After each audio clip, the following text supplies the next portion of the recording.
श्री गुरु परंपराम्। ओम सहना भवतु सहनौ भुनक्तु सह वीर्यंकरवावहै तेजस्विनावधीतमस्तु विद्विषावहै।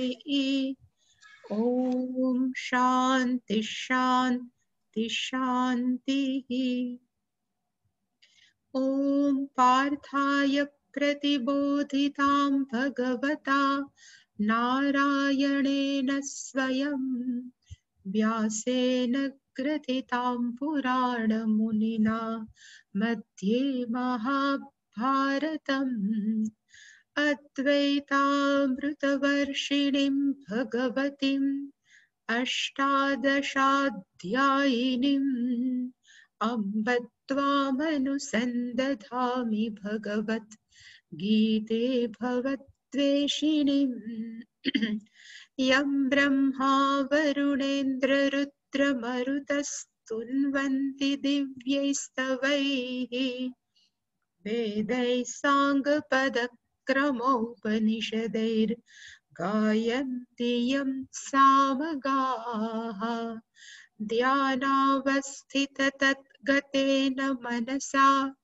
पश्यन्ति यं योगिनः यस्यान्तन्न विदुःसुरासुरगणाः देवाय तस्मै नमः। सर्वस्वरूपे सर्वेशे सर्वशक्तिसमन्विते भयेभ्यस्त्राहि नो देवी दुर्गे देवी नमोऽस्तुते।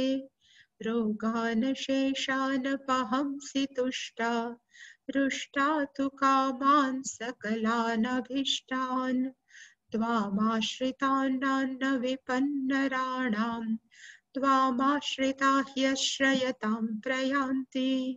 सर्वाबाधा प्रशमनं त्रैलोक्यस्याखिलेश्वरी एवमेव त्वया कार्यम् अस्मद्वैरिविनाशनम्। सर्वस्वरूपे सर्वेशे सर्वशक्तिसमन्विते भयेभ्यस्त्राहि नो देवी दुर्गे देवी नमोऽस्तुते। रोगानशेषानपहंसि तुष्टा रुष्टा तु कामान् सकलानभीष्टान् त्वामाश्रितान् विपन्नराणां त्वामाश्रिता ह्यश्रयतां प्रयान्ति। सर्वाबाधा प्रशमनं त्रैलोक्यस्याखिलेश्वरी एवमेव त्वया कार्यम् अस्मद्वैरिविनाशनम्।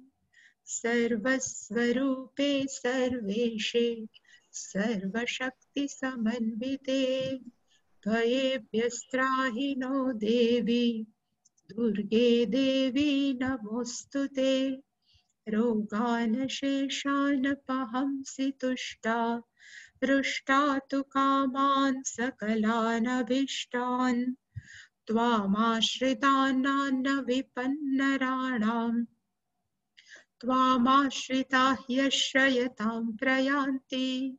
सर्वाबाधा प्रशमनं त्रैलोक्यस्याखिलेश्वरी एवमेव त्वया कार्यम् अस्मद्वैरिविनाशनम्।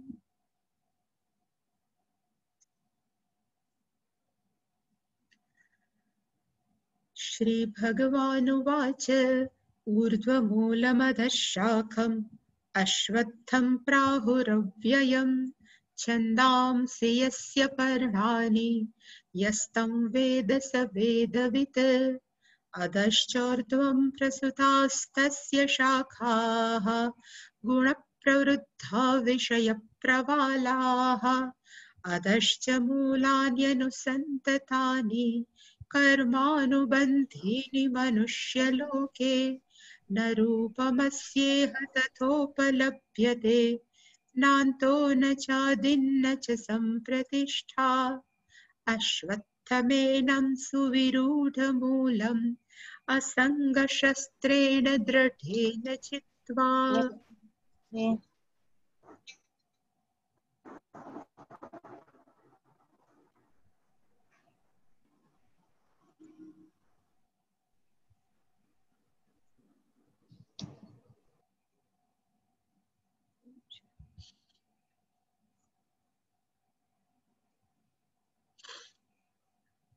पंदरमा अध्यायનો પહેલો શ્લોક આપણે જોઈ લીધો અને એમાં ભગવાને કીધું કે સંસાર વૃક્ષઃ અશ્વત્થમ પ્રાહુઃ.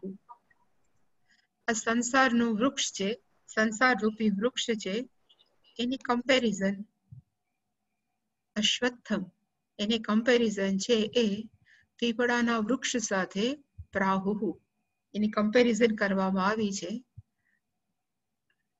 એ સંસાર વૃક્ષ છે એનું કારણ મૂલઃ, એનો અર્થ થાય કારણ. એનું કારણ કેવું છે તો કે ઉર્ધ્વ. ઉર્ધ્વનો અર્થ થાય ઉત્કૃષ્ટ, શ્રેષ્ઠ. એટલે કે સંસાર વૃક્ષનું કારણ છે ઉત્કૃષ્ટ. અધઃ શાખમ, સંસાર વૃક્ષ છે એની શાખાઓ છે એ નીચે પ્રસરેલી છે. શાખાઓનો અર્થ થાય સમગ્ર જગત છે એ કેવું છે તો કે નીચે છે. 14 લોક છે એ નીચે છે. કારણ કેવું છે તો કે શ્રેષ્ઠ છે. એ સંસાર વૃક્ષ છે એનું એક વિશેષણ વાપર્યું કે અવ્યયમ. એ કેવું છે તો કે એનો ક્યારે ન નાશ થાય. જેવી રીતે આપણે સૂઈ જાય છીએ ત્યારે આપણા માટે જગત નથી, ઉઠીએ છીએ તો જગત છે. એવી રીતે સંસાર છે ક્યારેક વ્યક્ત થાય, સંસાર છે ક્યારેક અવ્યક્ત થાય, એને કહેવાય અવ્યયમ, નાશ રહિત છે. છંદાંસે યસ્ય પર્ણાની, યસ્ય સંસાર વૃક્ષસ્ય પર્ણાની. જો સંસાર વૃક્ષની કલ્પના કરે તો એના પાંદડાઓ કયા છે તો કે છંદાંસી. વેદના મંત્રો છે એ બધા જ શું છે તો કે જાણે કે પાંદડાઓ છે. કારણ કે વેદના મંત્રોની અંદર ઉપનિષદનો ભાગ તો બહુ નાનો છે, એ પાછળ છે.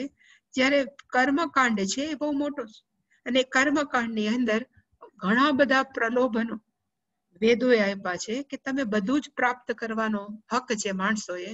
ધર્મ રીતે તમે જીવન જીવો અને તમારી બધી ઈચ્છા પૂરી કરો. એટલે ઘણા બધા પ્રલોભન છે એ જાણે કે કેવા છે તો કે પર્ણાની.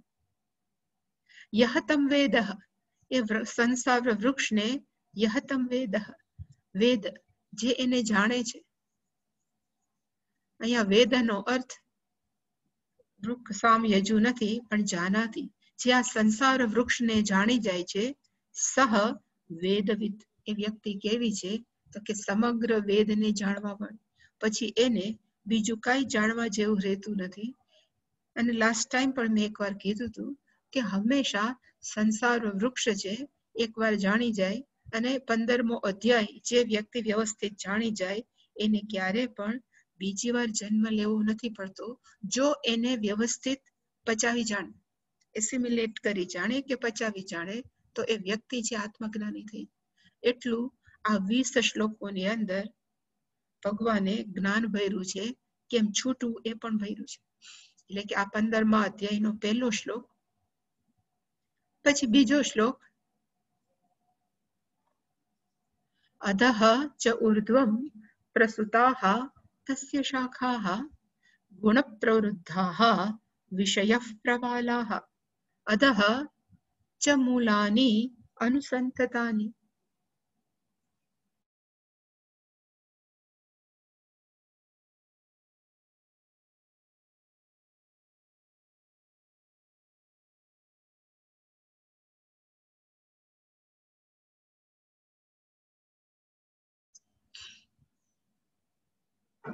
અધશ્ચ ઉર્ધ્વં પ્રસુતાસ્તસ્ય શાખાઃ ગુણપ્રવૃદ્ધા વિષયપ્રવાલાઃ.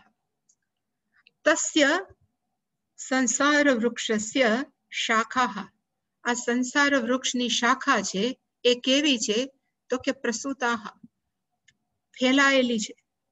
કેવી રીતે ફેલાયેલી છે તો કે અધઃ ચ ઉર્ધ્વં ચ, ઉપર નીચે ચારે બાજુ આની ડાળીઓ છે એ ફેલાયેલી છે. પણ ડાળીઓનો અર્થ આપણે જોયો તો કે 3 પ્રકારના હોય છે ડાળીઓ. એક ઉર્ધ્વલોકઃ, નીચે છે એ અધઃ લોકઃ, અને વચ્ચે છે એ મનુષ્ય લોકઃ. અધઃનો અર્થ થાય પશુ યોની, ઉપર છે એ દેવતાઓની યોની. જ્યારે આપણે બધા છે એ કેવા છે તો કે આમાં જે ચ લખ્યું છે તો કે વચમાં પણ છે, અને આપણે કેમાં આવીએ તો કે મનુષ્ય લોકમાં. એવી રીતે છે એ શાખાઓ છે ફેલાયેલી છે.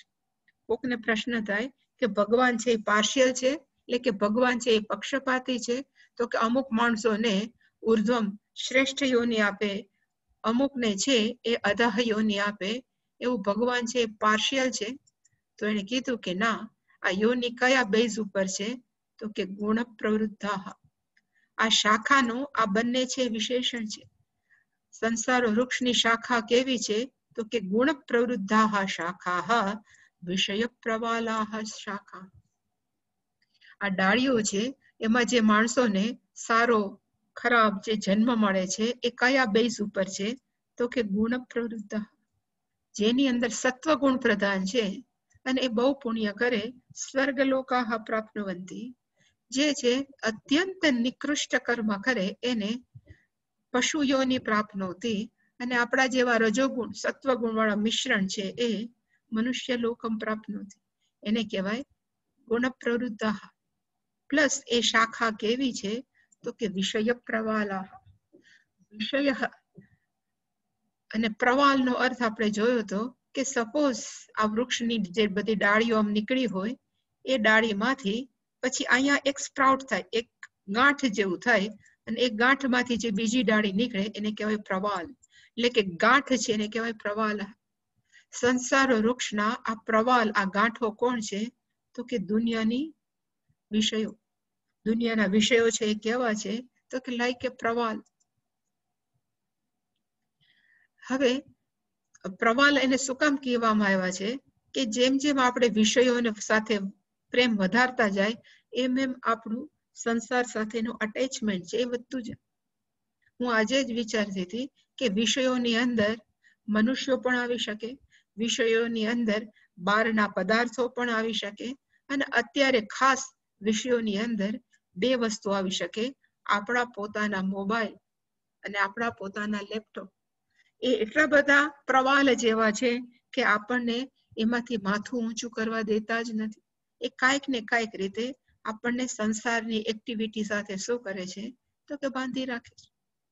અને ઘણી વાર છે એ મોબાઈલથી આપણે સારા કામ પણ કરીએ, એ મોબાઈલથી આપણે ગમે એવું કઈ પિક્ચર સિરિયલ જોઈએ તો વચલા કામ પણ કરીએ, અને એ જ મોબાઈલથી આપણે ખરાબ કામ પણ કરી શકીએ. એટલે કે એ એવી રીતે જ્યારે પ્રવાલ સારા ખોટા કામ કરીએ તો એનાથી શું થાય તો કે એના મૂળ છે એ વધારે ને વધારે ફેલાય. આપણે આમાં ઓલા જોઈએ, મેં આમ તો રાખ્યું છે કે એના મૂળ છે કેવા થાય તો કે વધારે દ્રઢ થાય. વિષય પ્રવાલાહ, જે આપણે બધું જોયું હતું. ગુણ પ્રવૃદ્ધાહ, જેની અંદર સત્વ ગુણ પ્રધાન હોય, ઉત્તમ શરીર પ્રાપ્નોતી.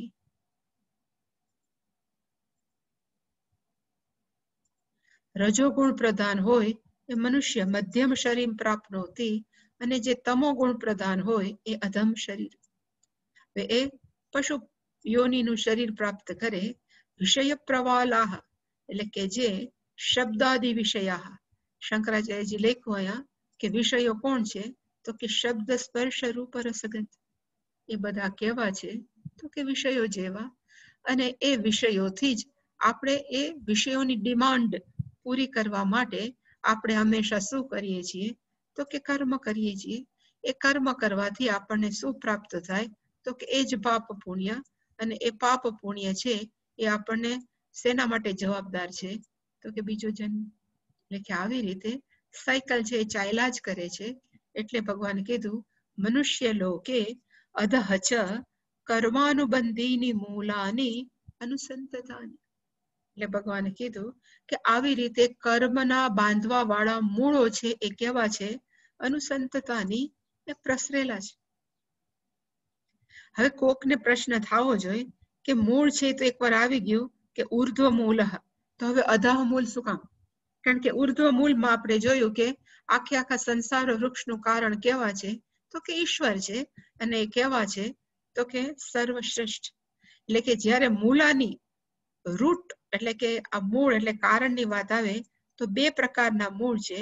એક મુખ્ય કારણ એ પ્રાઇમરી રૂટ છે, જ્યારે બીજા બધા મૂળ કેવા છે?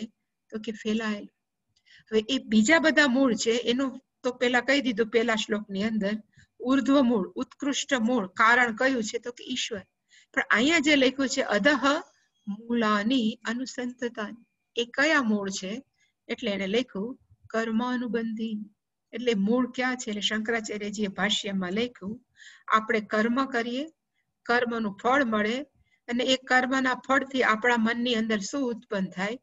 તો કે રાગ દ્વેષ જેવી વાસનાઓ ઉત્પન્ન થાય, અને વાસનાથી વળી પાછું એ જ પુનરપી જનનમ છે એ કેવું છે? તો કે વેલ રૂટેડ ઇંગ્લિશમાં કહેવાય, અત્યંત મજબૂતીથી એ રૂટ છે એ કેવા છે? તો કે ફેલાયેલા છે.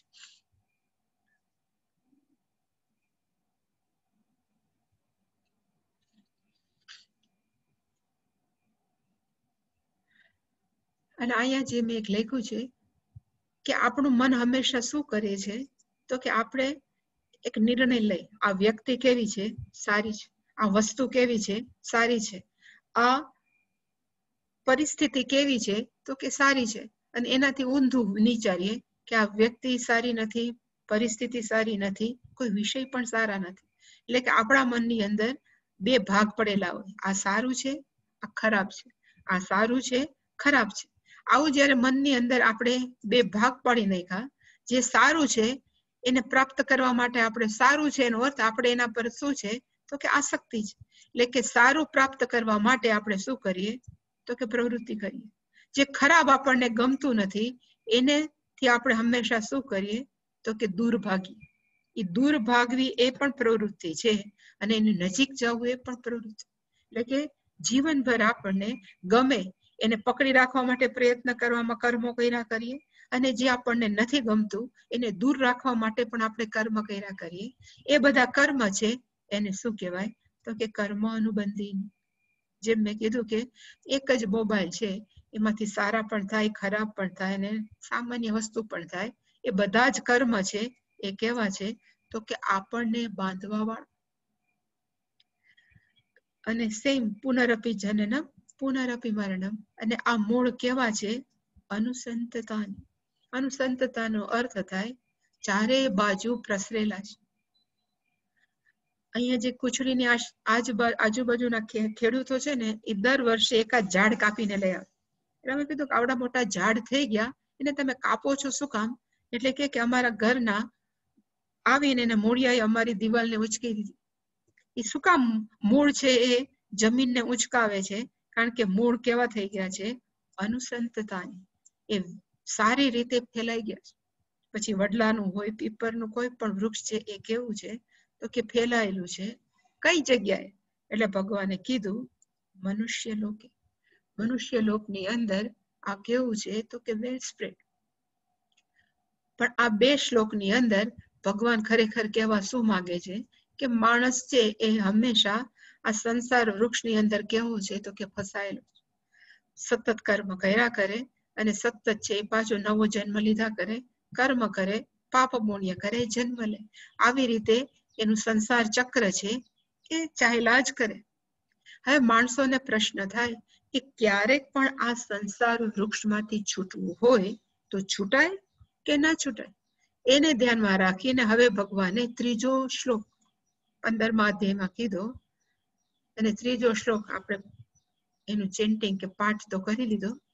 એટલે શંકરાચાર્યજી કીધું અયમ વર્ણિતઃ સંસાર વૃક્ષ. આજે સંસાર વૃક્ષનું વર્ણન કરવામાં આવ્યું એ હજી છે કેવું? એનું વર્ણન ત્રીજા શ્લોકમાં છે. એને કીધું કે ન રૂપમ અસ્ય ઇહ તથા ઉપલભ્યતે. અસ્ય સંસાર વૃક્ષસ્ય. અહીંયા રૂપમનો અર્થ થાય સ્વરૂપ. વાસ્તવિક સ્વરૂપ કેવું છે એ ન ઉપલભ્યતે. સંસાર વૃક્ષ ખરેખર કેવું છે એ ખબર પડતી નથી. સંસાર વૃક્ષ છે એનું નાંતઃ, એનો કોઈ અંત નથી. ન આદિ, એની કોઈ શરૂઆત નથી, અને ઇવન આ સંસાર વૃક્ષ છે એની ન સંપ્રતિષ્ઠા, એને આપણે ન કહી શકીએ કે અત્યારે જે આપણે અનુભવીએ છીએ એ સાચું જ છે, ન સંપ્રતિષ્ઠા. છતાં પણ આ પાછું સંસાર વૃક્ષ વાળું કેવું છે તો કે સુવિરૂઢ મૂલમ, એના મૂળિયા આપણા મનને અને દિમાગની અંદર કેવા થઈ ગયા છે તો કે એકદમ વેલ રૂટેડ, સારી રીતે ફસાયેલા છે. આપણું મન છે એમાં ફસાયેલું છે. હવે કોક એમ કે ગમે એમ કરીને મારે સંસારમાંથી છૂટવું છે, તો સંસારમાંથી છૂટાય કેમ? અથવા જેવી રીતે ઝાડને કાપવા માટે આપણે શું વાપરીએ છીએ તો કે કુહાડી, એવી રીતે સંસાર રૂપી વૃક્ષને કાપવા માટે કયું શસ્ત્ર છે જેનાથી હું સંસાર વૃક્ષને કાપી શકું? એટલે ભગવાને કીધું અસંગ શસ્ત્રેણ, અસંગતા રૂપી શસ્ત્ર છે. અને કેવું હોવું જોઈએ તો કે દ્રઢેન, શાર્પ હોવું જોઈએ. ચાકુ છે બુઠ્ઠું હોય ને તો શાકભાજી ન કપાય. હંમેશા નાઇફ કેવી હોવી જોઈએ? ચપ્પુ તો કે શાર્પ હોવું જોઈએ.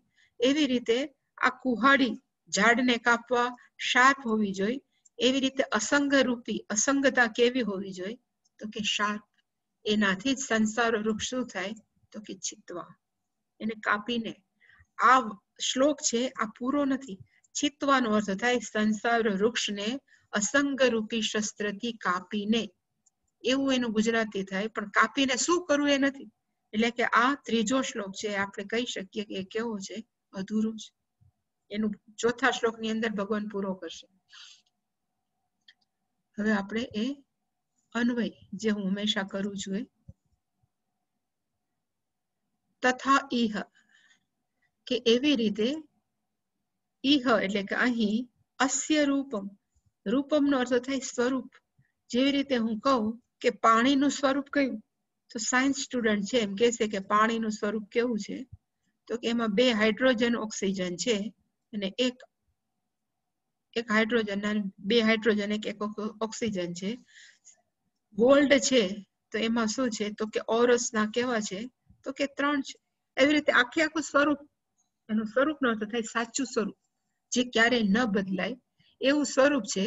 એ સંસારનું પ્રાપ્ત થઈ શકે તો કે ન ઉપલબ્ધ્યતે. સંસાર વૃક્ષનું સાચું સ્વરૂપ છે ન ઉપલબ્ધ્યતે, એ પ્રાપ્ત થઈ શકે એમ નથી. એ શું કામ ન પ્રાપ્ત થાય આપણે પછી જોશું. એ સંસાર વૃક્ષની ન અંતઃ ન આદિ, એનું કોઈ પૂર્ણ વિરામ નથી, એની કોઈ શરૂઆત નથી. અને પાછું ન ચ સંપ્રતિષ્ઠા, એ અત્યારે આવું જ છે એવું પણ નથી લાગતું. અને આ સંસાર વૃક્ષના મૂળ કેવા થઈ ગયા છે તો આપણે કહેવાય ને અત્યંત મજબૂત, સુવિરૂઢ, અત્યંત મજબૂત છે એના મૂળ છે. પણ એને કાપવા માટે કયું શસ્ત્ર છે તો કે અસંગ શસ્ત્ર.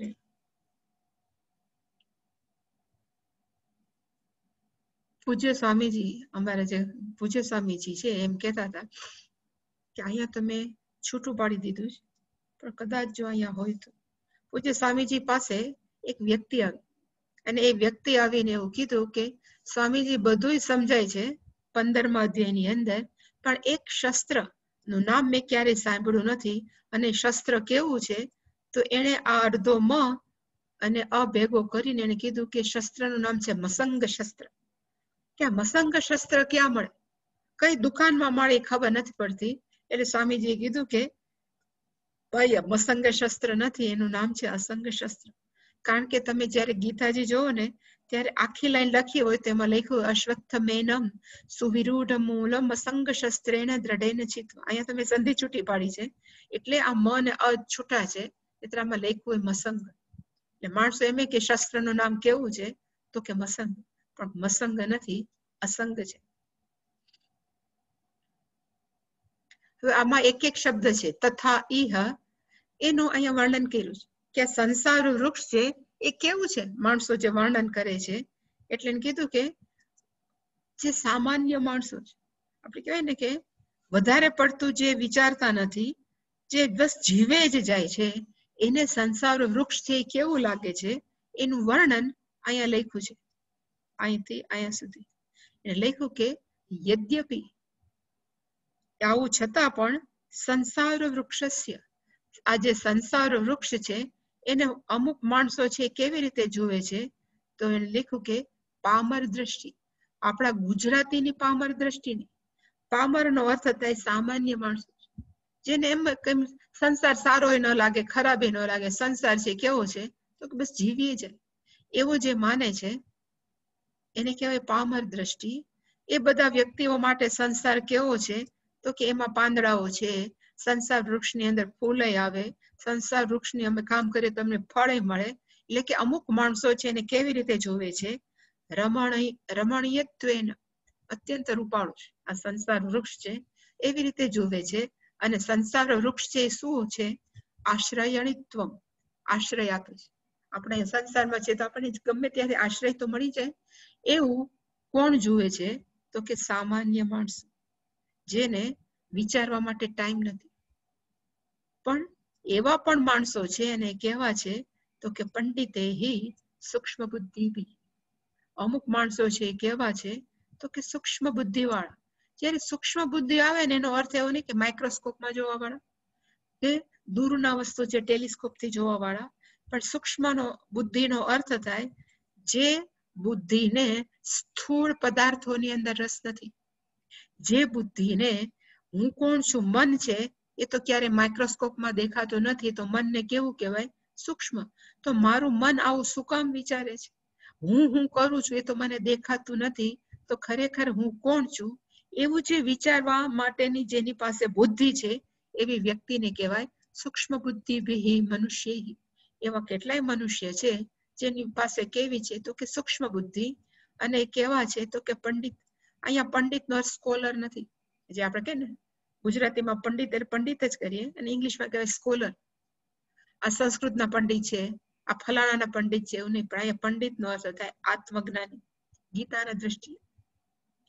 એ બધા માણસો માટે એ લોકો શું કરે છે તો કે સમ્યક વિચાર્યમાન.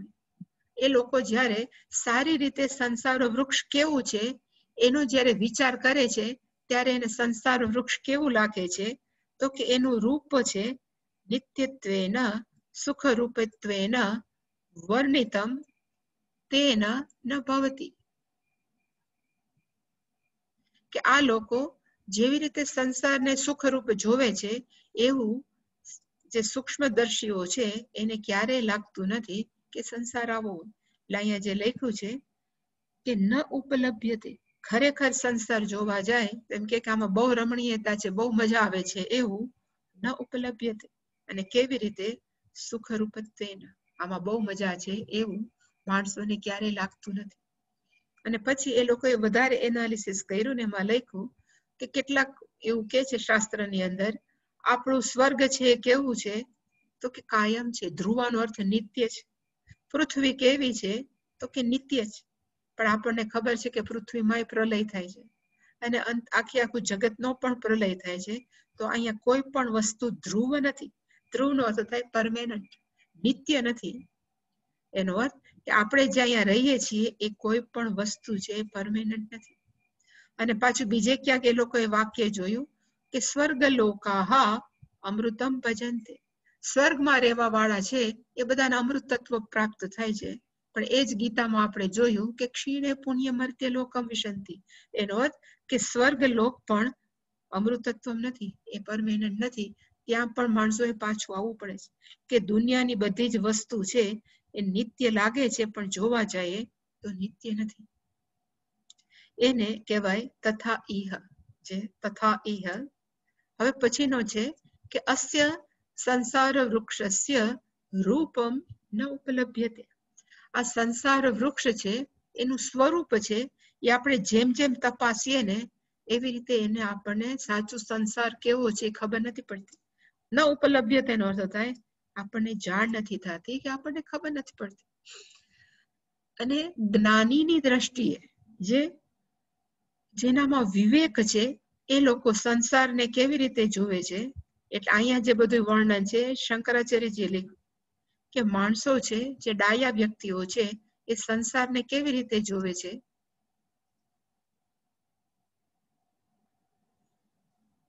એટલે મેં અહીંયા લખ્યું કે ડાયા માણસોની દ્રષ્ટિએ સંસાર કેવું છે તો કે સ્વપ્નવત. ડાયા માણસોની દ્રષ્ટિએ સંસાર કેવું છે તો કે મરીચી ઉદકવત. ડાયા માણસોની દ્રષ્ટિએ સંસાર કેવું છે તો કે માયા જેવું. અને સંસાર કેવું છે તો કે ગંધર્વનગર, સમત્વાત એટલે કે એના જેવું છે. હવે પેલું તો આપણને ખબર છે કે સ્વપ્ન કેવું છે, અને સંસારની અહીંયા લખ્યું છે કે આ જે 4 એક્ઝામ્પલ આપ્યા છે એનું સાચું સ્વરૂપ કેવું છે તો કે દ્રષ્ટ નષ્ટ સ્વરૂપ. એ દેખાય પછી તરત પાછું કેવું થાય તો કે નાશ પામે, એને કહેવાય દ્રષ્ટ નષ્ટ સ્વરૂપ. તો સંસાર કેવું છે તો કે પેલું સ્વપ્ન. સ્વપ્ન છે, આપણે સુઈ ગયા હોય ત્યારે નથી, સ્વપ્ન જોઈએ અને પાછું સ્વપ્ન પૂરું થઈ જાય, આપણે ઉઠીએ ને કોઈ પૂછીએ કે સ્વપ્ન આપણું સાચું છે, આપણે હંમેશા કહીએ છીએ સ્વપ્ન છે કેવું છે સાચું નથી. અને શું કામ નથી તો કે એનું શરૂઆત છે એનો અંત છે, એટલે સ્વપ્ન છે એ સાચું નથી. પછી બીજું ઉદાહરણ આપ્યું કે સ્વપ્ન કેવું છે તો કે મરીચી ઉદકવત. આપણે જેને ગુજરાતીમાં કહીએ છીએ ઝાંઝવાના જળ. પશુઓ છે એ દૂરથી એને લાગે કે પાણી છે એટલે પાણીને જોઈને દોડીને એ લેવા જાય, પણ જયારે નજીક જાય ત્યારે ખબર પડે કે તો પાણી નથી, જમીન જ છે. એટલે કે મરીચી ઉદક, ઝાંઝવાનું જળ. પછી સંસાર કેવો છે તો કે માયા. અહીંયા માયાનો અર્થ જાદુગર. જે કેલાલ ને બધા જાદુગર થાય ને એ બધા હંમેશા શું કરે તો કે જાત જાતના જાદુ કરે. જાદુને અહીંયા માયા કીધી. અમે નાના હતા ત્યારે કેલાલના શો બહુ જોયા છે. અત્યારે એના કેલાલ જેવું તો કોઈ બહુ થતું નથી, પણ કેલાલના શો જેવા રાજકોટ સુધી અમે જતા.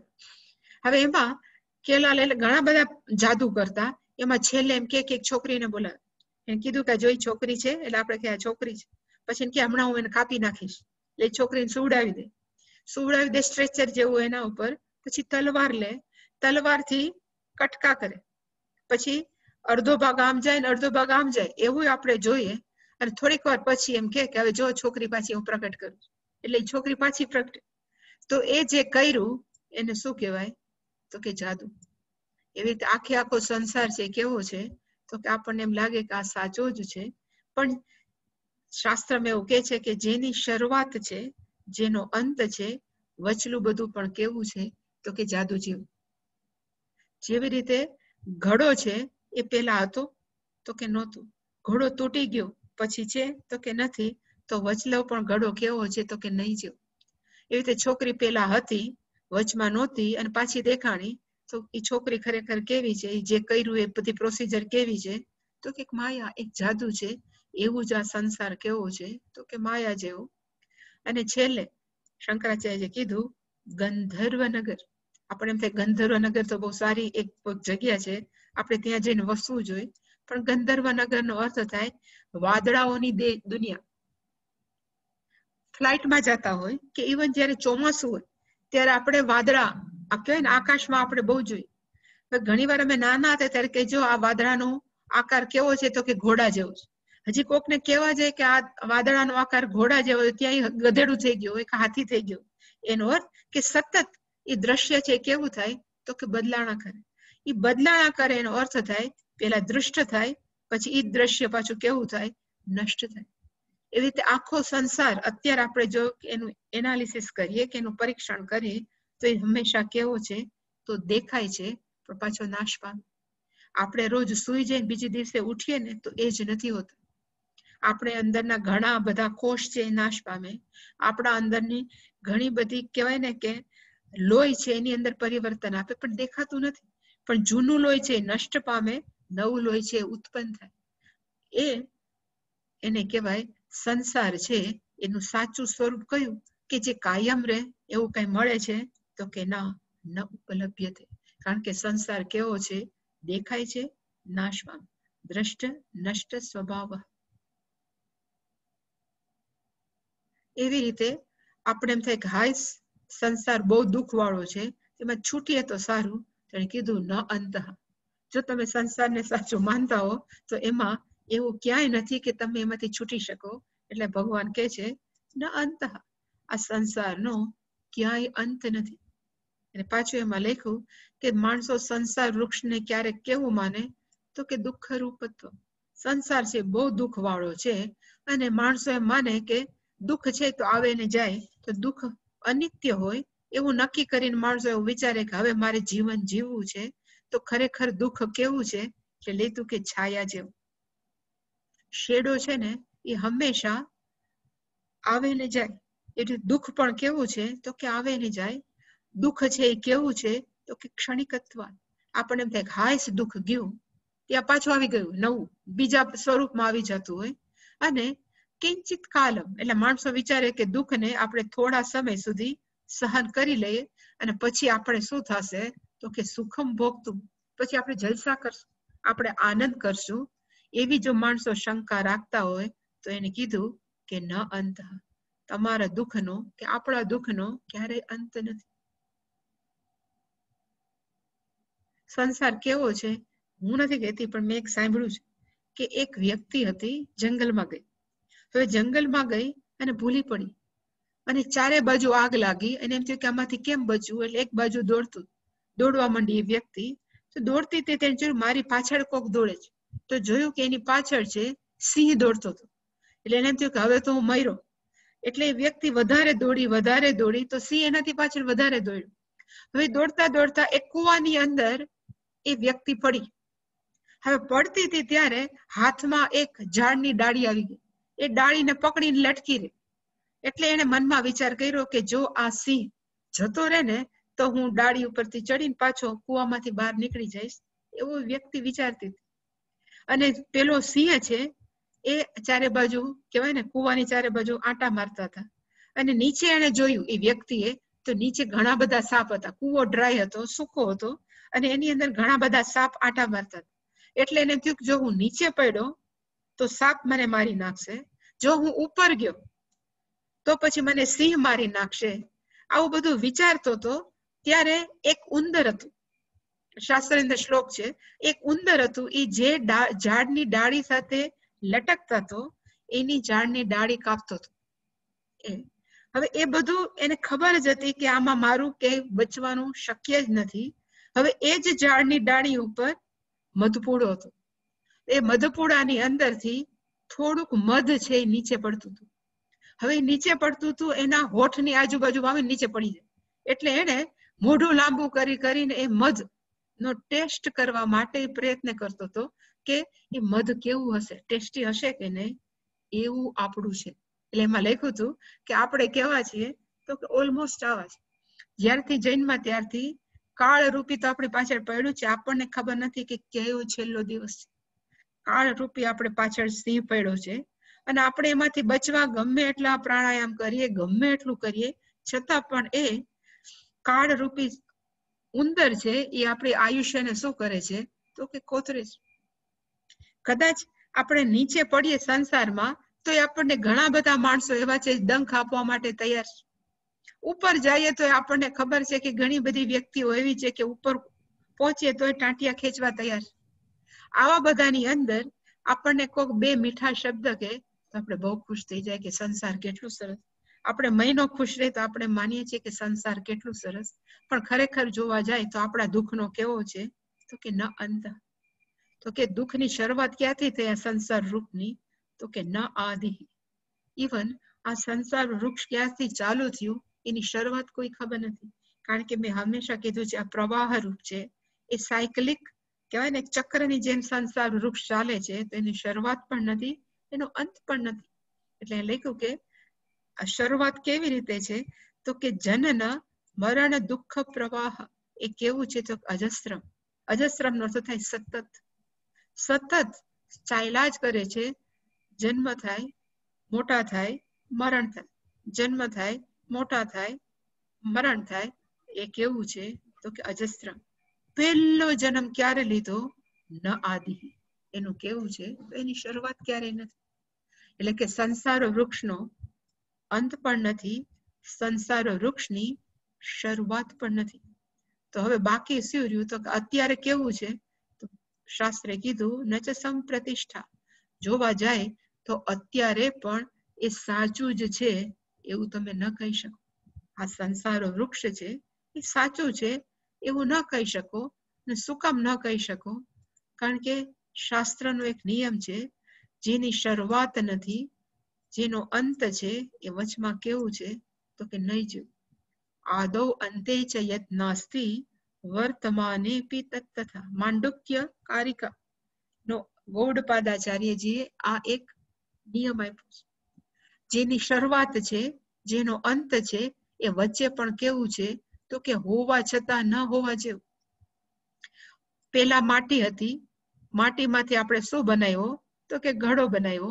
એ ઘડો છે એ તૂટી ગયો તો પાછી શું બની ગઈ તો માટી બની ગઈ. તો ઘડો શું છે? પછી જેમ આપણે પૂછતા જાય તો કે આપણે ઘડાને અડીએ છીએ કે માટીને અડીએ છીએ, એટલે આપણે બોલીએ કે અમે તો માટીને અડીએ છીએ. ઘડાનું વજન છે કે માટીનું વજન છે? તો આપણે કહીએ કે માટીનું વજન છે. અડીએ છીએ, સ્પર્શ કરીએ છીએ, તો સ્પર્શ કોને કરો છો તો કે ઘડાને કરો છો કે માટીને કરો છો? આપણે કારણ શું આપીએ તો કે માટીને કરીએ છીએ. તો ઘડો શું છે તો એક માત્ર નામ છે. ઘડો શું છે તો કે માત્ર એક આકાર છે. ત્યાં બેઝિકલી શું છે તો કે માટી જ છે. એ રીતે આદૌ અંતે જગતની શરૂઆત થઈ. જગતનું ક્યારેક પ્રલય થશે, એટલે કે પૂર્ણ વિરામ પણ આવશે સાયકલિક રીતે, આપણે જે ચાર્ય ચક્રની રીતે.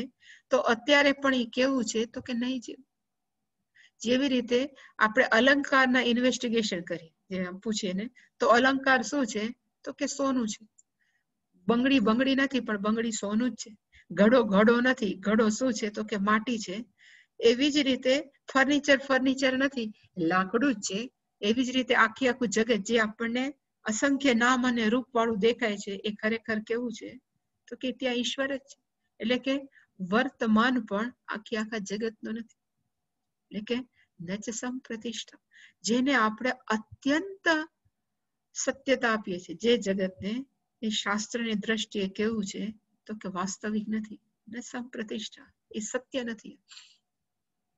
અને કેના જેવું છે તો સેમ અહીંયા આપ્યું કે જે પેલા આપણે જોયું સ્વપ્ન જેવું છે, મરીચી ઉદક જેવું છે, માયા જેવું છે, ગંધર્વનગર. જે સ્વપ્ન સાચું નથી, ઝાંઝવાના જળ સાચા નથી, ગગનમાં વાદળા થયેલા આખા વાદળાઓના નગરો છે એ સાચા નથી, અને જેમ જાદુ સાચા નથી, એવી જ રીતે આ જગત પણ કેવું છે સાચું નથી. પ્રતિષ્ઠાનો અર્થ ને સત્યતા, એમાં કોઈ પણ સત્યતા નથી. અને આવા સંસારની આપણે સત્યતા આપી આપીને આપણે એના મૂળ કેવા કરી નાખ્યા છે, સુવિરૂઢ મૂળ. એને જ સાચું છે કઈ કઈને આપણે કેવા થઈ ગયા છે તો અત્યંત દ્રઢ. સુવિરૂઢ નો અર્થ થાય અત્યંત દ્રઢ, એના મૂળ થઈ ગયા છે. અને કેવી રીતે મૂળ દ્રઢ થયા, એટલે એને લખ્યું કે વિવિધ વિષય વાસના ઝાલાની. જાત જાતના આપણે જેમ પાણી આપીએ ને જેમ વૃક્ષ છે ને એના મૂળ છે એકદમ મજબૂત થાય, એવી રીતે આપણે આપણા સંસારની અંદર વિષય આ મારે જોઈ છે, આ મારે જોઈ છે, ને આ મારે નથી જોતું, એમાં કરી કરીને આપણે એ સંસાર વૃક્ષના ઝાડ કેવા કરી દીધા છે અત્યંત મજબૂત. સુવિરુદ્ધ નો અર્થ થાય અત્યંત મજબૂત.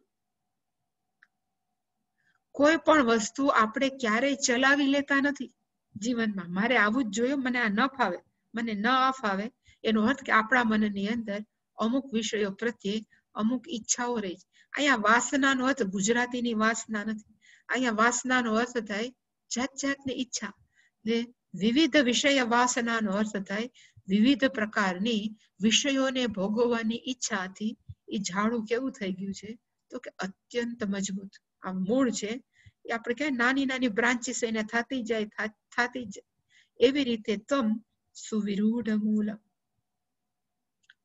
અને પાછું એને ચોખવટ કરી કે નાનાવિધ વાસના, આપણી ઈચ્છાઓ કેવી છે જાત જાત. એક દિવસની અંદર પણ આપણે ઘણી બધી ઈચ્છાઓ કરી નાખીએ. એ રીતે આપણે જીવીએ ત્યાં સુધી અસંખ્ય ઈચ્છાઓ પૂરી કરીએ છીએ, અને એ અસંખ્ય ઈચ્છાઓથી એ સંસાર વૃક્ષના મૂળ કેવા થઈ જાય છે અત્યંત જટિલ. હવે ઘણી વાર છે ને એને કહેવાય કે નાનો છોડ હોય ને એને લઈને બીજામાં મોટામાં વાવીએ. અહીંયા આશ્રમની અંદર નાનો પેલા કુંડામાં વાવીએ, એ કુંડામાં બરાબર વ્યવસ્થિત ઉગી જાય એટલે પછી એને કાં પછી જમીનમાં વાવીએ. પણ જ્યારે કાઢતા હોય ત્યારે ખબર પડે કે ઇવન નાના છોડની અંદર પણ નાના નાના ઘણા બધા મૂળ નીકળાવે. એટલે જ પછી એમ કે છોડ મજબૂત થઈ ગયો, હવે જમીનમાં વાવી દો. એવી રીતે આપણે પણ ઈચ્છાઓ કરી કરીને સંસાર વૃક્ષના મૂળ કેવા કરી દીધા છે, કર્મરૂપી મૂળ અત્યંત મજબૂત. આ બધું વર્ણન છે કોકને એમ થાય શું કામ કરે છે, તો કે કદાચ કોક ભાગ્યશાળી માણસની અંદર વૈરાગ્ય જાગે એટલા માટે આ સંસાર વૃક્ષનું આવું વર્ણન કર્યું. હવે આટલું વર્ણન કર્યા પછી કોકને એમ થાય કે આમાંથી છૂટાય કે ના છૂટાય, એટલે પછી એને કીધું કે સંસાર વૃક્ષને કાપવું હોય તો કેવી રીતે કાપવું. એટલે કીધું કે એક જ એનું વેપન છે, એનું હથિયાર છે, અને હથિયારનું નામ કયું છે તો કે અસંગ. એનું નામ છે અસંગ. એટલે કે જેવી રીતે આપણે કહીએ ને કે રાજાઓ પાસે તલવાર હોય, બાણ હોય, તીર હોય, એવી રીતે માણસોએ કયું હથિયાર રાખવું પડે તો કે અસંગ શસ્ત્રેણ સજ્જતે. માણસોએ તૈયાર રહેવું જોઈએ, સજ્જતે સજ્જ રહેવું જોઈએ. કોનાથી તો કે અસંગ રૂપી શસ્ત્રથી. હવે અસંગ રૂપી શસ્ત્ર છે એ ફ્રી ઓફ ચાર્જ દુકાનમાં મળે છે. ચાલો આપણે જઈને અસંગ રૂપી શસ્ત્ર લઈ આવીએ તો શાસ્ત્ર કે ના, એ કોની પાસે હોઈ શકે? તો કીધું કે જે વિવેકી વ્યક્તિ છે, જે સમજદાર વ્યક્તિ છે, એવી વ્યક્તિઓ પાસે આ શસ્ત્ર છે ઉપલબ્ધ છે, અસંગ રૂપી. વિપશ્ચિતાનો અર્થ થાય વિવેકી. અને એને પ્રાપ્ત ક્યાંથી થયું? કોકને એમ થાય અસંગતા એનામાં આવી ક્યાંથી? એટલે એમાં જ ચોખવટ કરી કે પ્રસાદી, એ ભગવાનની કૃપા છે, એ દયાથી છે. એ કૃપા અને દયા કોનાથી આવી તો કે સમારાધિતેશ્વર. ભગવાનની સારી રીતે આરાધના કરી, ભગવાનની સારી રીતે પૂજા કરી, એનાથી શું થયું તો કે એને ભગવાનની કૃપા કરી અને એના મનની અંદર એક અસંગતા જન્મી. હવે આ અસંગતા છે અને ભગવાનની કૃપા છે એ આ જન્મમાં થઈ તો એને કીધું ના, અનેક જન્મોની લીધે એને ભગવાન પાસે ઉપાસના કરી, ભગવાનની પૂજા કરી, એનાથી ભગવાન છે પ્રસન્ન થયા, પ્રસાદ. અને એનાથી માણસોની અંદર શું આવ્યું તો કે વિવેક જાગ્યો, અને વિવેકથી એના મનની અંદર એક અસંગતા, આ મારું નથી. એટલે એને ચોખવટે કરે છે કે અસંગતા એટલે શું તો કે એનું નામ છે વૈરાગ્ય. ખરેખર અસંગતા એટલે કે વૈરાગ્ય છે ઉત્પન્ન થયું, એનાથી જ માણસોની અંદર પછી શું ઉત્પન્ન થાય તો કે વૈરાગ્ય, અને સંસારથી છૂટી શકે. એટલે તોય સ્પષ્ટતા કરી કે વિષયેષુ સંગહ, એને કહેવાય રાગ. દુનિયાના વિષયોમાં, વિષયોની અંદર ખાસ કરીને મનુષ્ય, આપણી આજુબાજુની વસ્તુઓ, એના પ્રત્યેની આસક્તિ છે, એને આપણે શું કહીએ તો કે રાગ. સંસ્કૃતમાં એને કહેવાય રાગ. પણ જેની અંદર રાગ ન હોય, તત અભાવ, જેની અંદર દુનિયાના વિષયોની આસક્તિ ન હોય, એનું નામ શું છે તો કે વિરાગ. એને કહેવાય વૈરાગ્ય. અને વૈરાગ્ય છે એ કેવી રીતે ઉત્પન્ન થાય તો કે સત અસત વિવેકેન. આ સત્ય છે, આ સાચું છે, આ ખોટું છે, આ જડ છે, આ ચેતન છે, એવા સમજણથી જે ઉત્પન્ન થાય છે એને શું કહેવાય તો કે વૈરાગ્ય. પણ ખાસ કરીને વૈરાગ્ય ઉત્પન્ન ક્યારે થાય તો કે જેને નિત્ય અને અનિત્યની ખબર પડે. દુનિયાની બધી જ વસ્તુ ખરેખર જોવા જાય તો કેવી છે, તમે જે આપણે જોયું એમ દષ્ટ નષ્ટ સ્વભાવ, આવે છે ને જાય છે. તો બધી વસ્તુઓ કેવી છે તો કે અનિત્ય. હવે આપણે એ અનિત્ય વસ્તુઓને વાપરીએ છીએ, એનો ઉપયોગ કરીએ છીએ, અને મનમાં પાછી ઈચ્છા શું રાખે કે અનિત્ય વસ્તુ છે એ મને પરમેનન્ટ પ્રેમ આપે, એ પરમેનન્ટ મારી સાથે રહે. એ જે સમજણ છે એને કહેવાય અવિવેકી. પણ જે વ્યક્તિના મનની અંદર સ્પષ્ટ ખાતરી છે કે અનિત્ય વસ્તુથી નિત્ય વસ્તુ કે નિત્ય સુખ કે નિત્ય આનંદ છે એ ન પ્રાપ્ત થાય, એક સ્પષ્ટ સમજણ આવી જાય ને, એ વ્યક્તિને કહેવાય વૈરાગ્ય ઉત્પન્ન થયું. માણસને એમ થાય કે વૈરાગ્ય એટલે ભગવા કપડા અને પછી સંસારની ભાગે, અને સંસારમાંથી ભાગે અને ગુફામાં જઈને રહેવું, એને વૈરાગ્ય કે. પણ એને નામ વૈરાગ્ય નથી શાસ્ત્રની ભાષામાં. જે વ્યક્તિને ખબર પડે કે અનિત્ય વસ્તુ નિત્ય સુખમ ન દદાતી, અનિત્ય વસ્તુ છે એ પરમેનન્ટ સુખ ન આપે. જેના મનની અંદર જે સ્પષ્ટ થઈ ગયું છે કે અનિત્ય વસ્તુ છે નિત્ય ન આપે, તો એ સંસારને કેવી રીતે જોવે? સંસાર છે જ, એનો બધો વ્યવહાર કરીશ, પણ એ વ્યક્તિને ખાતરી છે કે કોઈ પણ રિલેશનશિપ હોય કે કોઈ પણ સંબંધ હોય, પછી પતિ પત્ની હોય, માતા પિતા હોય, ભાઈ બહેન હોય, બેન બેન હોય, કોઈ પણ રિલેશનશિપ છે એ ક્યારે પણ આપણને નિત્ય સુખ ન આપે.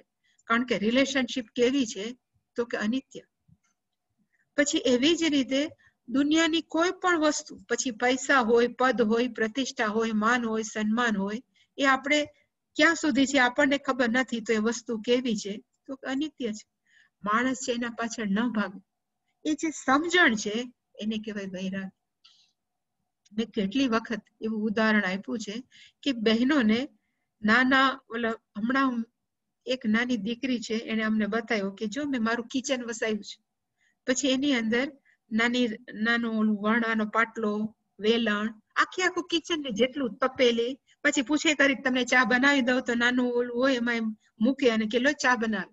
હવે આપણને આપે તો આપણે એમ કહીએ ખરા હા બહુ સરસ છે, પણ આપણને એ છોકરાઓના રમતા રસોડાની વસ્તુઓ ઉપર કેટલો પ્રેમ. એ જે આપણી સમજણ છે કે રસોડાની આ નાની નાની વસ્તુઓથી કઈ વસ્તુઓ રંધાય નહીં, એ જે સમજણ છે એને કહેવાય વૈરાગ્ય. તો બહેનોને એ રીતે વૈરાગ્ય છે ઉત્પન્ન થાય. એવું જ મનની સમજણ છે જે વ્યક્તિના મનમાં ઉત્પન્ન થાય કે દુનિયા પાછળ હું ભાગું, માણસો પાછળ ભાગું, પદાર્થો પાછળ ભાગું, એ કોઈ પણ વસ્તુ છે એ મને પરમેનન્ટ આનંદ ન આપે. એ જે સમજણ છે એને શું કહેવાય તો કે વૈરાગ્ય. અને વૈરાગ્ય છે એ જ શું છે તો કે તદેવ શસ્ત્રમ.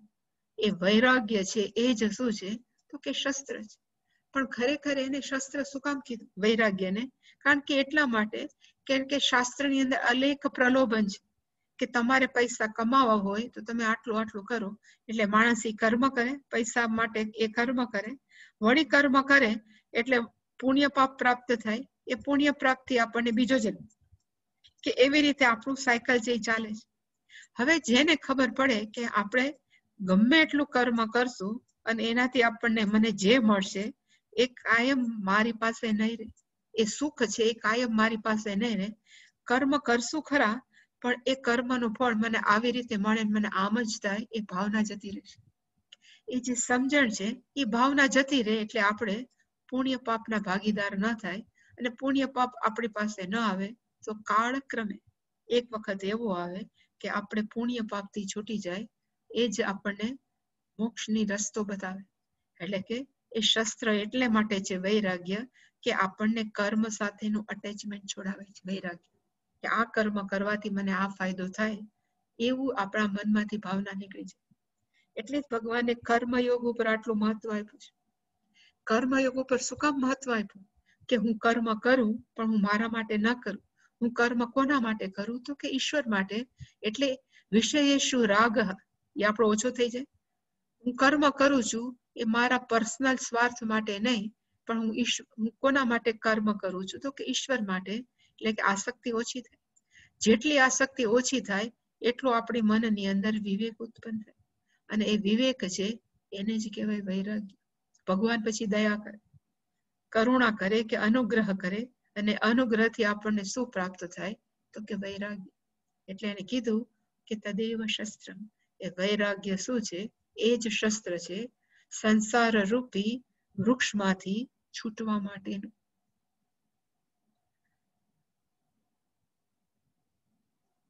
વિવેક ચૂડામણી છે ને ઇવન તત્વબોધ છે, એની અંદર વૈરાગ્ય એટલે શું એની વ્યાખ્યા, એની ડેફિનેશન આપી છે.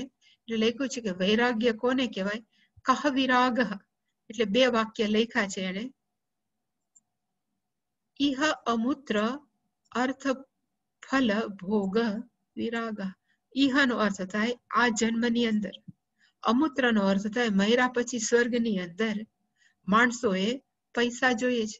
અર્થનો અર્થ થાય રોટી, કપડા, મકાન. એનો ભોગ કરવો, એમાંથી માણસોને શું ઉત્પન્ન થાય? એમાં ઇન્ટરેસ્ટ ન રહે. પછી આપણે ઓલા થઈને આપણે ક્યાંક કહેવાય ને આપણે સફળ ન થાય ઇન્ટરેસ્ટ ન એવું નહીં, પણ સમજણ પૂર્વક જો ઇન્ટરેસ્ટ ન રહે તો એનું નામ શું છે તો કે વૈરાગ્ય. અને ફરી પાછું એને લખ્યું કે ઇહ કે આ જીવતા હોય ત્યારે સ્વર્ગ ના ભોગવાની અંદર ઈચ્છા રાહિત્ય, મારે કોઈ પણ આ જન્મમાં પણ આનંદ નથી જોતો, કારણ કે બધા જ આ દુનિયાના આનંદ કેવા છે તો કે અનિત્ય છે. અને મર્યા પછી પણ સ્વર્ગમાં જઈને પણ મારે આનંદ નથી જોતો, કારણ કે સ્વર્ગનો આનંદ પણ કેવો છે તો કે અનિત્ય, કારણ કે પાછું આવવું જ પડશે. એ જે મનની અંદર સ્પષ્ટ સમજણ છે એ કેવું, એને શું કહેવાય તો કે અસંગ શસ્ત્ર. અસંગ શસ્ત્રેણ દ્રઢેન ચિત્તો. હવે એ અસંગ વૈરાગ્ય છે એ તો આપણને જાગે, વારે વારે આપણા અંદર વૈરાગ્ય જાગે. ઘણી આપણે સ્મશાન વૈરાગ્ય, કોઈનું મૃત્યુ થયું હોય, આપણે એનું અંતિમ સંસ્કાર માટે જાય તો એ બધું જોઈને આપણને વૈરાગ્ય આવે, પણ પછી માણસો પાછા કેવા હતા, જેવા હતા એવા જ. એટલે કે એ વૈરાગ્યને ટકાવવા માટે, જેવી રીતે છરી છે બુઠ્ઠી થઈ ગઈ હોય તો આપણે ઘસવું પડે, એમ શાર્પ થાય, એવી રીતે આપણો વૈરાગ્ય વાર બુઢો થઈ જાય કે બુઠ્ઠો થઈ જાય. તો એ વૈરાગ્યને શાર્પ કરવા માટે એને શું કરવું જોઈએ તો કે દ્રઢેન, એમાં દ્રઢીકરણ કરવું પડે. અને દ્રઢીકરણ કેવી રીતે થઈ શકે તો એ શંકરાચાર્યજી આટલી લિસ્ટ આપ્યું છે કે આટલો આટલો પ્રયત્ન કરે તો આપણું વૈરાગ્ય છે એ સતત શાર્પ રહ્યા કરે. પણ એ કેવી રીતે શાર્પ રાખવું એ આપણે આવતીકાલે જોશું.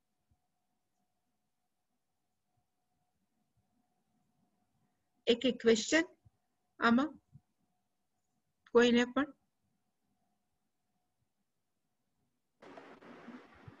હા રેણુબેન. બહુ સરસ રીતે સમજાયું છે, સીધા અંદર ગયું છે. હવે ખાલી આત્મસાત કરવાનું બાકી, યસ બીજું બધું તો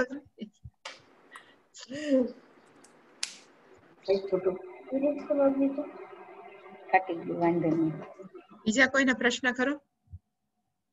નો ને? પૂર્ણમદ. તમારે અનમ્યુટ કરો સુલક્ષણાબેન. સુલક્ષણાબેન ઉપર ક્યાંક હશે ઓલું માઇક નું નિશાન, એને દબાવો. સુલક્ષણાબેન તમને કહું છું, અનમ્યુટ કરો. હા હવે બોલો. હરેક પ્રવૃત્તિ કઈક કરીએ ને માં, એટલે તમારા બધા શબ્દો એવા યાદ આવે છે ને કે એ આ હકીકત છે કે આવી રીતે જ રહેવું. એટલે મારી રેણી કેણી ની અંદર મને બધું આ બહુ તમારા શબ્દો કાનમાં આવ્યા જ કરે છે, મારા વર્તનમાં હું લાવ્યા કરું છું બને ત્યાં સુધી. બહુ જ ગુંજા કરે આ બધા, બસ આ બહુ જ ગુંજા કરે છે એક એક શબ્દ. અને આ લખું છું એ પાછું રીડિંગ કરતી જાઉં છું અને વિચારું બેઠી હોઉં ત્યારે, અને આજુબાજુમાં મને આ બધું ચૈતન્ય તત્વ ને આ બધું બહુ જ આમ મને અંદર ઘેર, હું અંદર કઈ આમ અંદર સમાઈ જતી હોય એવું બધા વિચાર આવ્યા કરે છે માં મને. હા બહુ સારું, સતત એના જ વિચાર કરો. સતત બહુ જ એવા કરે છે. ટ્રાય કરું જ છું. હા હા બીજા? હા ભાઈ બોલો ભાઈ. હા બોલ વૃંદા. એક મિનિટ, હા 1 મિનિટ શૈલેષભાઈ, પછી વૃંદા ક્યાં છે? Where are you? હા બોલ. હા હા ગાંધર્વ વાળું જે કીધું ને, ગાંધર્વ વાળું કે વાદળો, એ મને થોડીક ના સમજ પડી. તમે ક્યારે નથી જોયું? તમે ક્યારે નથી જોયું? આપણે નાના હતા ને ત્યારે ઘણી વાર ના બહાર બેઠા હોય અગાસીમાં, કે કોણ છે અવાજ કરે છે, ત્યાં ઓલી રમતી હશે, તમારે જ અવાજ લાગે આજુબાજુ. એટલે જયારે આપણે બહાર અગાસીમાં બેઠા હોય ને ત્યારે વાદળાઓમાં જાત જાતના આકાર થયા હોય. ક્યારેક ઘોડાનો હોય, ક્યારેક છે ગધેડાનો હોય, કે હાથીનો હોય, કોઈ માણસ સૂતું હોય. આપણને એમ લાગે કેવું માણસ સૂતું છે, બાજુવાળાને હું બતાવું કે અંદર કોક ઘરમાં છે એને બતાવું. આપણે બોલાવીએ ને બતાવવા જાય કે જો અહીંયા જો માણસ સૂતું એવું લાગે, ત્યાં તો એ વાદળા ફરી ગયા હોય. એટલે કે જે માણસ સૂતું હોય આપણને ના દેખાય. એવી રીતે આ સંસારની અંદર આપણને એમ થાય કે આ વસ્તુ બધી કેવી સરસ છે, મારી માટે કાયમ માટે એવી જ રહે, એવી ક્યારેય ન રહે, એ સતત બદલાતી જાય, એવું કહેવા માંગે છે. બીજું કઈ? ગાંધર્વ સાથે તમે એને કમ્પેર કર્યું ને, એટલે એ ગંધર્વ એટલે ખરેખર ગંધર્વ નગર એટલે આપણે ક્યાંક ગંધર્વ ને કિન્નર રહે છે એ નહીં. ગંધર્વ ઇઝ ઇક્વલ ટુ વાદળા, વાદળાઓનું નગર એમ. ઓકે. હા ભાઈ બોલ. હા અનમ્યુટ. હા જી પ્રણામ માતાજી. હાજી ભાઈ પ્રણામ.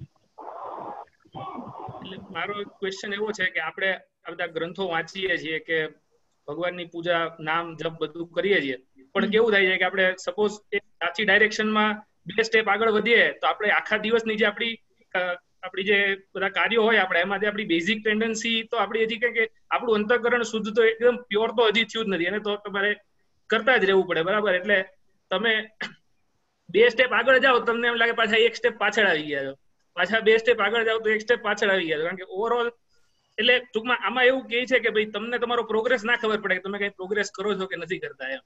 ના પણ ખબર પડે ભાઈ. સપોઝ હું એમ ઘણી વાર કહું, એક શબ્દ છે ઇંગ્લિશમાં FIR, એટલે આપણા પોલીસ નો FIR નથી કહેતી, પણ FIR નો ખરેખર અર્થ થાય ફ્રીક્વન્સી, ઇન્ટેન્સિટી એન્ડ રિકવરી. 3 શબ્દ છે. પેલા સપોઝ આપણે શાસ્ત્ર ન સાંભળતા હોય અને ત્યારે આપણે ગુસ્સે થતા હોય, ત્યારે કેટલી ફ્રીક્વન્સીમાં ગુસ્સે થતા હોય, ઇન્ટેન્સિટી કેવી, સામેવાળાનો આપણું આવી બને આપણે જયારે ગુસ્સે થાય એ ઇન્ટેન્સિટી કેટલી, અને પછી ગુસ્સામાંથી આપણે પાછા ક્યારે બહાર આવી જાય. એ સપોઝ આપણે એવું હોય ને પછી આપણે ખરેખર આવી રીતે જીવતા હોય કર્મયોગની લાઈફસ્ટાઈલથી કે હું અહીંયા જે પણ કરું છું એ ખરેખર ઈશ્વર માટે કરું છું, મારા જીવનમાં જે જે ઘટના ઘટે છે એટલે કે મને ફળ મળે છે એ ઈશ્વર તરફથી મળે છે, મને કઈ વાંધો નથી. એવું આપણે કદાચ 1 વર્ષ રહીએ અને પછી પાછું યુ ચેક યોર, કહેવાય ને તમારું માઇન્ડ ચેક કરો કે પેલા જેવો ગુસ્સો છે કે ઓછો થયો છે. તો એ જે તમે તપાસો ને ત્યારે એમ લાગે, ઇન્ટ્રોસ્પેક્શન કરીએ ત્યારે કે કઈક ઓછું થયું છે. એ ભલે આપણને એમ ગયા કે 3 ડગલા ગયા ને 2 ડગલા પાછા આવ્યા, પણ એ 2 ડગલામાંથી 1 ડગલું તો ગયા જ ને, વળી પાછા બીજી વાર 3 ગયા ને પાછું ગયા તો 1 ડગલું તો ગયા. એમ કરતા કરતા આપણને ખબર નથી કેટલા ડગલા આપણે આકડી.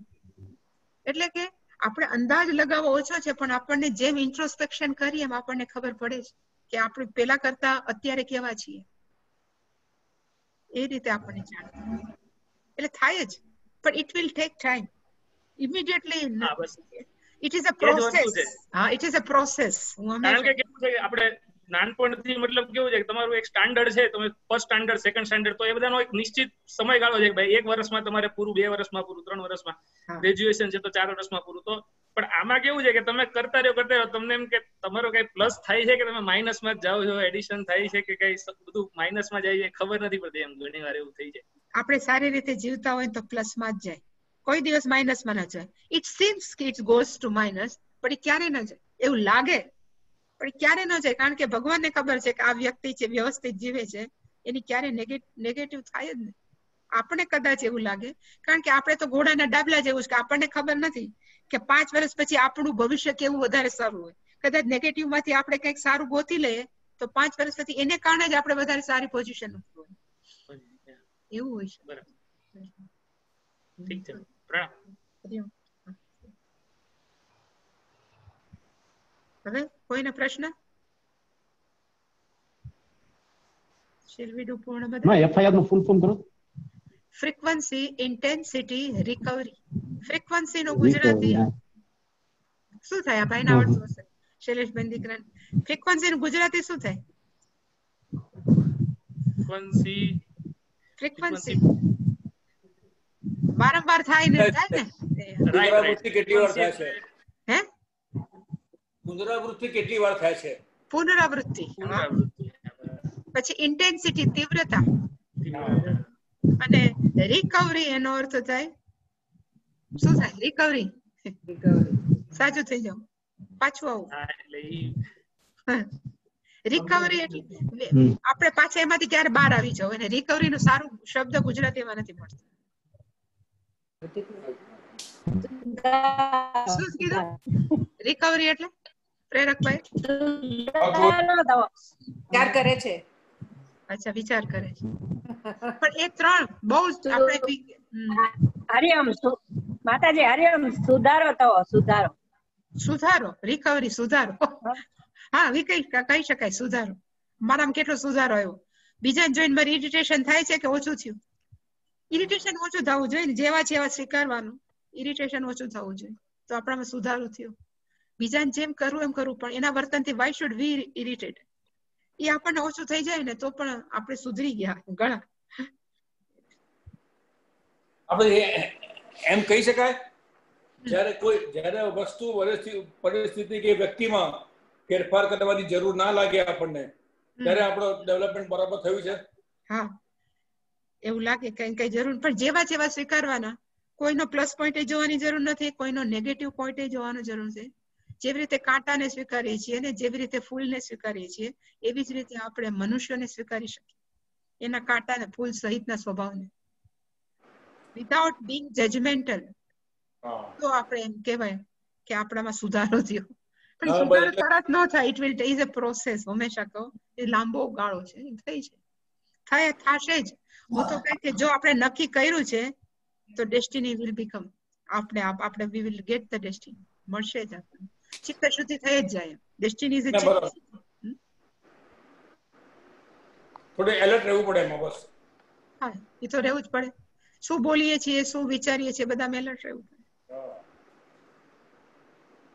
એટલે ક્યારેક જીવનમાં ખરાબ લાગતું હોય ને, શું નામ છે તારું ભાઈ શૈલેષભાઈ? હા માતાજી, આનંદ. આનંદ. તો એવું ક્યારેક લાગે કે જીવનમાં અત્યારે બહુ આપણો સારો કાળ નથી, પછી ઓફિસ વાઇઝ કે કોઈ પણ વાઇઝ, પણ જો આપણું વર્તન બરાબર હશે ને તો આપણને ભગવાન આપણને સાચો જવાબ આપશે જ, આપણને મળશે જ. ક્યારે ખરાબ, પાંડવોનું આટલું ખરાબ હતું પછી એટલે સારું થયું જ, સારું થાય જ. એ હંમેશા મનમાં એક રાખવું કે ભગવાન છે, હું ખોટું નથી કરતો તો મારું સારું થશે જ, એવું મનમાં હંમેશા રાખવું. જી. પૂર્ણમદઃ પૂર્ણમિદં પૂર્ણાત પૂર્ણમુદચ્યતે પૂર્ણસ્ય પૂર્ણમાદાય પૂર્ણમેવાવશિષ્યતે. ઓમ શાંતિ શાંતિ શાંતિ. હરિ ઓમ શ્રી ગુરુભ્યો નમઃ. હરિ ઓમ.